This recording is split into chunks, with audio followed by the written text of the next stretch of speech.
You know, at this point, Nintendo has become the king of left field, as in they'll make announcements that come out of nowhere that no one's expecting, and they've been doing that for a while. In fact, we're gonna be heading back to the early 90s to take a look at their first major console revision, that being the NES top loader, or the new style NES, or the NES 101, because well, it was certainly Nintendo being Nintendo. Guys, if you enjoy these videos, make sure that like button helps that a ton. And if you're new here to the Spawn Wave channel, make sure you subscribe down below. So first of all, I did pick up this NES top loader at Too Many Games. It was complete with a power adapter, the RF adapter on the back, and the dog bone controller that we'll look at here in a minute. But the NES top loader itself has an interesting history to it, in the sense that Nintendo announced and released this a couple of years after the Super Nintendo had already been on the market. This came out at a price of $50 in 1993, which I guess now would be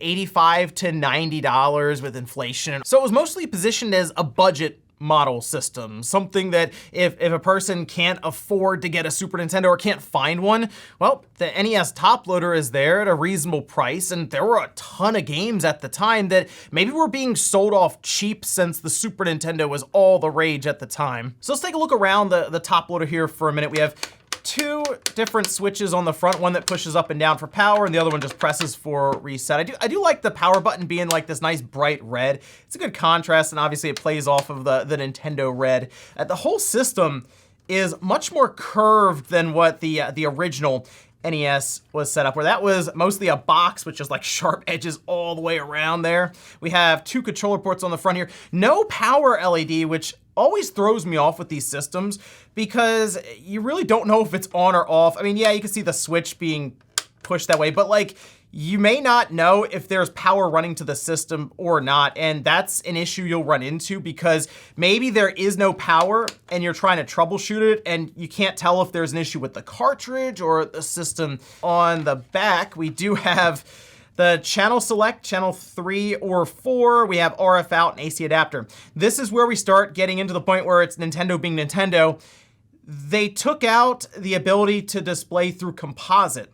That's something that original NES that was released in 1985 was able to do, and for some reason, this was not. And it's very weird now because it makes it harder to hook up to current TVs or displays or anything like that. You need to have like the cable jack to screw in the little gray box that it comes with, which I guess at the time wasn't as big of a deal considering a lot of us didn't have composite in on our TVs then. We were usually using the RF adapter to kind of screw it into the back where the cable jack is, or we were plugging the yellow and red cables into our VCR that then ran to the RF on the back to adapt it. And since this was supposed to be budget oriented, I guess they decided, hey, we'll go ahead and rip that functionality out.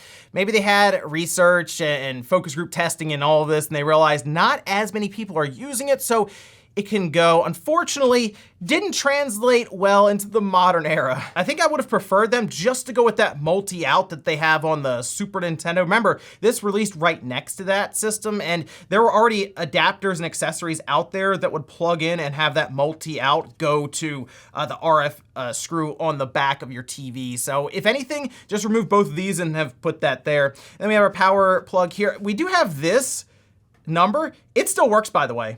The original sticker here, you can call this, it does go to Nintendo, and you can ask them, I guess, about your NES top loader. And then we get to the top, which is the biggest and most welcome change. While we have a step back when it comes to just video selection, massive step forward with the pin connector, because with the NES, you would have to take a game like Mega Man here, and you would have to slide it in, push down, and then hope that it comes on.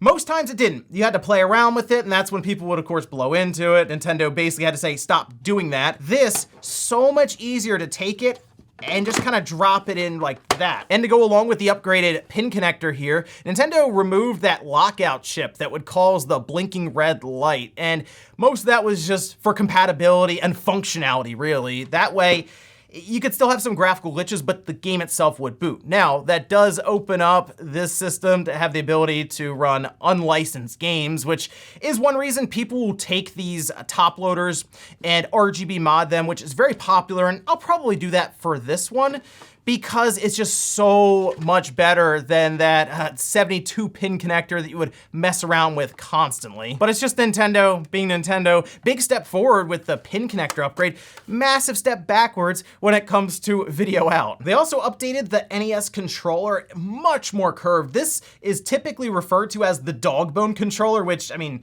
obvious reasons when it comes to the shape of it, but like I do like the Nintendo, the A, B, start, select, all nice bright red here with the accents, A and B also being red to match it.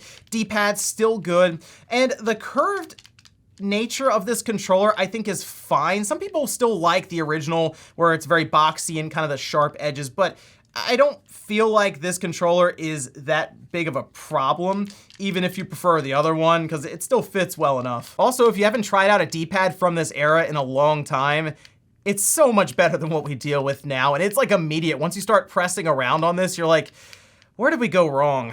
You know what else I would have liked to have seen with this system at the time is an eject button. We had that with the Super Nintendo, but they didn't put it on here. That would have been a cool feature, I think, considering the pin connector on this really grabs the game to the point where you were gonna end up moving this system around quite a bit, just getting it out of there.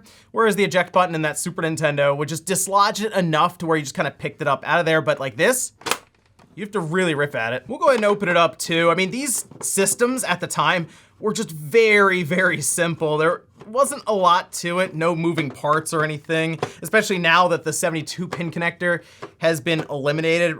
The most that moves around, I guess, would be the power switch and the reset button. So we just had the 4 game bit screws on the bottom. This will just lift right up here. So we do have our power and eject switches, which are very, very easy to take out. So if you ever see one of these and they're stuck, I mean, these just kind of pinch together here and it just pushes completely through. So you can clean that up without any real problems with a couple of screws removed. Otherwise though, we just have some Phillips head screws around the board and then the pin connector, and there we go.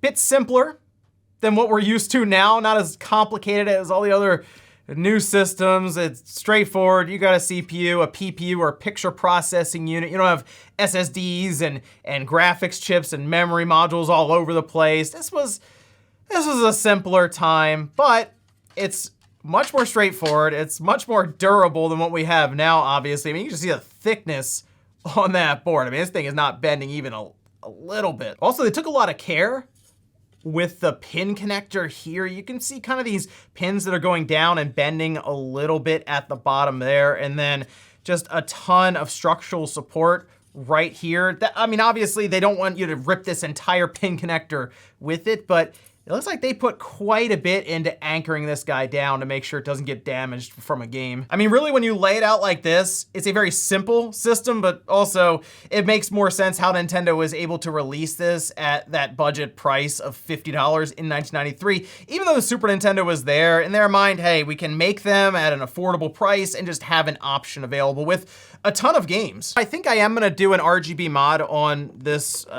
top loader. I did see a modification floating around for an HDMI port on this. It looked like it was quite a bit of soldering and all of that, but I think that'd make for a fun video. And I mean, come on, a top loader with HDMI out, that'd be pretty cool to see. And ladies and gentlemen, that's gonna do it here for the new NES style, or the NES 101, or the NES top loader. It kind of set up Nintendo going forward as that company you just never know what they're gonna bring to the table. When we're all talking about the Super Nintendo, they show up with the Nintendo that they took the composite video away from, but made the cartridge slot better, leaving us all to wonder why. But it was still a pretty cool system at the time. Unfortunately, it just hasn't aged well with the current video options available. But I'm hoping to remedy that in the future and make this a really, really cool system. But let me know what you guys think about the NES top loader. If you have one, if you've been looking to find one, or if you were around when it was announced, and what your initial thoughts were. Thanks guys for watching, and I'll see you next time.